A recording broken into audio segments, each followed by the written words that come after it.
Benvenuti tifosi del Napoli. Lasciate un mi piace al video e iscrivetevi al canale per rimanere aggiornati sulle novità del nostro amato club. Andiamo al video. Tanti tifosi a Milanello? Oggi è stata una bella giornata, ma l'importante è che lunedì sarà una bella serata. È stata una grande iniezione di fiducia. Qual è l'importanza di Napoli-Milan? Secondo posto contro terzo. Sarà una grande serata. Siamo nel rush finale della stagione e abbiamo bisogno di qualche vittoria per qualificarci alla Champions League. Ci concentreremo sulla partita di lunedì e poi vedremo. Cosa penso della nazionale? Sono molto deluso per la mancata qualificazione, ma dobbiamo vedere questa come un'opportunità di crescita e avere una visione strategica per i prossimi 10 anni. Perché non siamo ai mondiali per la terza volta?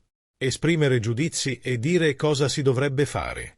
Penso che gli organi competenti debbano riunirsi ed esaminare i regolamenti, dalle categorie giovanili alla nazionale maggiore. Non si può riassumere tutto in 10 minuti. Penso che ci serva il tempo necessario per elaborare un piano e avere una visione strategica. Una visione unitaria di obiettivi e idee. Per arrivare al Mondiale del 2030 nel miglior modo possibile. Abbiamo buoni giocatori in Italia e credo che il futuro sia in buone mani. Escludo la possibilità di allenare la nazionale. Ho iniziato un percorso l'anno scorso con il Milan. Ora dobbiamo concentrarci sul finire bene la stagione. Quello che dico sulla nazionale non è una dichiarazione presidenziale, ma gli organi competenti devono pensare da qui al 2034, non da oggi a domani. Ci sono meno italiani o meno qualità? È difficile rispondere. Non ci sono molti giocatori inglesi in Premier League. Dico che quando analizzeremo le migliori prassi per il sistema calcistico, il futuro sarà più promettente. Ci sono molti bravi giovani. Il mondo è cambiato rispetto a 40 anni fa. Quando analizzeremo tutto con calma e senza fretta, le soluzioni appariranno. Chi giocherà in attacco? Lo deciderò domani pomeriggio. Ne ho molti e sono tutti bravi. Leao è molto migliorato, Pulisic è tornato bene, Gimenez è molto entusiasta e ora ha più fiducia in se stesso. Füllkrug e Nkunku stanno bene, così come Loftus-Cheek. Gabbia torna martedì. Leao titolare? Lo vedrò domani. Ha già fatto un allenamento e mezzo. Ma ora, con le temperature più alte, abbiamo bisogno di giocatori con la testa fredda e una grande tecnica. Le piacerebbe allenare l'Italia in futuro? Non ci ho ancora pensato. Sono felice al Milan e spero di restarci a lungo. La Champions League è affascinante. Certo, dovrei riabituarmi, perché non ci gioco da qualche anno per vari motivi. Mi piacerebbe giocare in Champions League.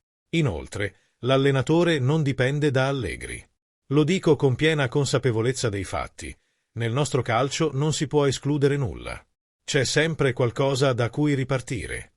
Un futuro al Milan?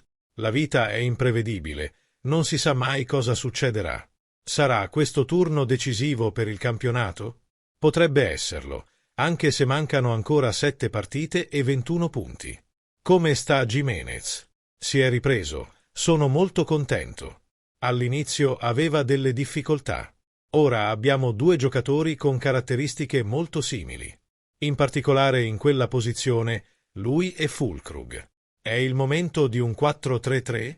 Saelemaekers può giocare come terzino?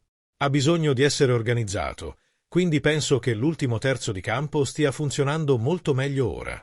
Qual è stata la differenza in termini di modulo finora? Nessuna. Quando il Milan tornerà a concentrarsi solo sul vantaggio e non sugli inseguitori? Quando la matematica ci darà la certezza di essere tra le prime 4? Il calcio è fantastico, ma 7 mesi di lavoro possono essere vanificati in 15 giorni. Non dobbiamo mostrare la nostra voglia di vincere, perché è inutile.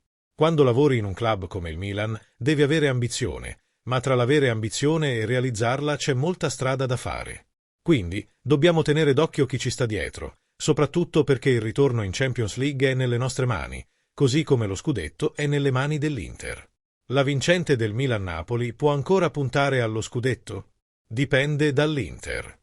Il Napoli parla di un quartetto? Fantastico. Il Napoli è una squadra forte.